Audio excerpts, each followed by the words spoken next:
is the law of attraction? Okay, the law of attraction is the law of the universe, which basically states like attracts like. Now, it's a law of physics, like gravity. The law of attraction is operating in your life whether you're aware of it, or whether you understand it or not. It's responding to your thoughts and emotions and bringing the exact match back to you in terms of the circumstances of your life. So the law of attraction is at the basis of everything you attract into your life, from the thoughts you think to the people you encounter in stores or even in traffic. Now, science tells us that at its core, everything is energy, including us.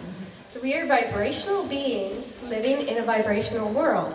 We're basically energy fields living in a larger energy field. And our thoughts and emotions are radiating out and attracting our life circumstances back to us. So we are creating our own life through our thoughts.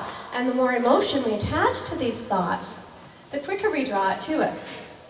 So we really are creating our lives as we go along. And by gently guiding our thoughts and emotions, we can start attracting more of what we want into our lives and creating more of that happiness that we all said we want.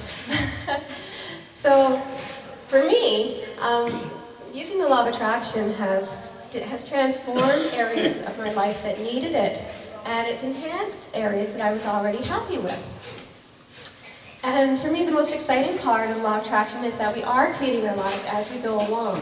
So if there's a circumstance or situation you're not happy with, you're not stuck with it. You know, you can change it. And you get to start where you are right now. So our thoughts are like powerful magnets, powerfully attracting to one another.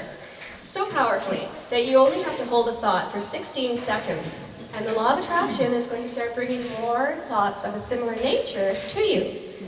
So now, as I'm sure you can imagine, this can work for you, or it can work against you. Because, I'll give you an example of this. I'm sure we've all had those days where you wake up just on the wrong side of the bed. You know, maybe you slept through the alarm, you know, you stub your toe getting out of bed, you're rushing around so you spill coffee, and you end up being late. Excuse me, sorry. End up being late for work, so you're annoying your boss and your coworkers. Your day is just spiraling down and down and down. Excuse me for a minute.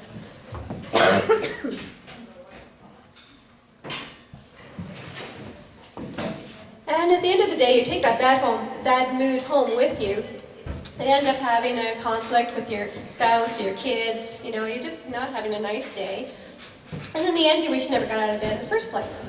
So how many people can relate to that? How many people have had that kind of day? Yeah. But most of us have also had the opposite, you know, the kind of day where you wake up and you just have a smile on your face for no apparent reason.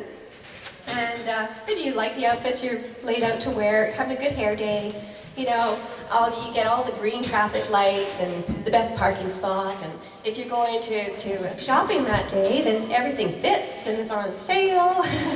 And if you're working, then maybe your boss gives you a surprise bonus, or somebody takes you out to lunch, or, you know, you just get compliments on your great hair day, or whatever. You know, you have a good day. You go home, you're still having a good day. And you find out maybe the kids cleaned the house for you, or your husband decided to take you out to dinner or something, you know? And it's just an all-around really good day. So who would rather have more of those kinds of days? Well, I have good news.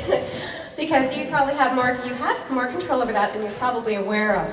Because what's happening in both of these scenarios is that as you're just living your life, observing what's going on around you, you're sending out thoughts and emotions kind of based on that, and you're attracting back more of the same. Which is really good if you're having a good day. Not so good if you're having a bad day, right? So, and I know that that's a lot to wrap your head around because it's not how we're used to thinking, you know? And nobody wants to take sort of on themselves all the things in their life that they don't like.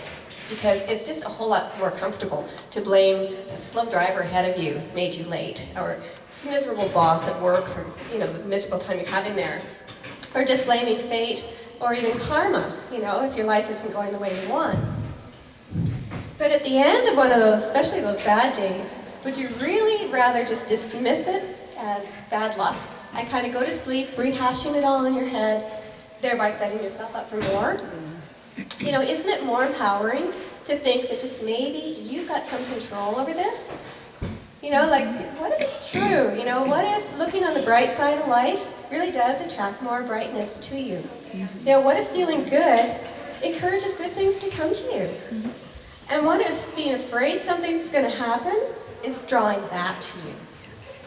You know, so isn't that worth considering? I think it is. That's true.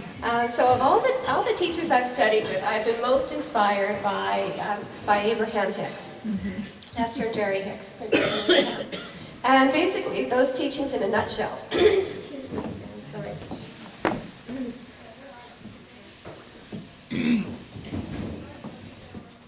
Basically, those teachings are that no matter what's going on in your life, you want to feel as good as you possibly can, regardless what's going on. Look for the whatever, you know, look for the silver lining, because if you're putting good energy out, you're going to attract good things back. If you're putting negative energy out, you're going to attract negative things back. You know, so attracting the kind of life that you want really isn't all that difficult. It's just a matter of feeling good consistently.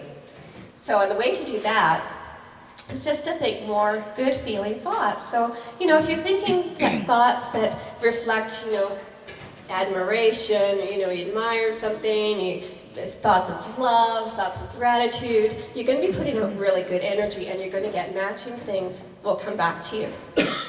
And if you're thinking thoughts of, you know, if you're resentful or angry or, you know, feelings like that, negative thoughts, you're going to attract more things that match that back into your life.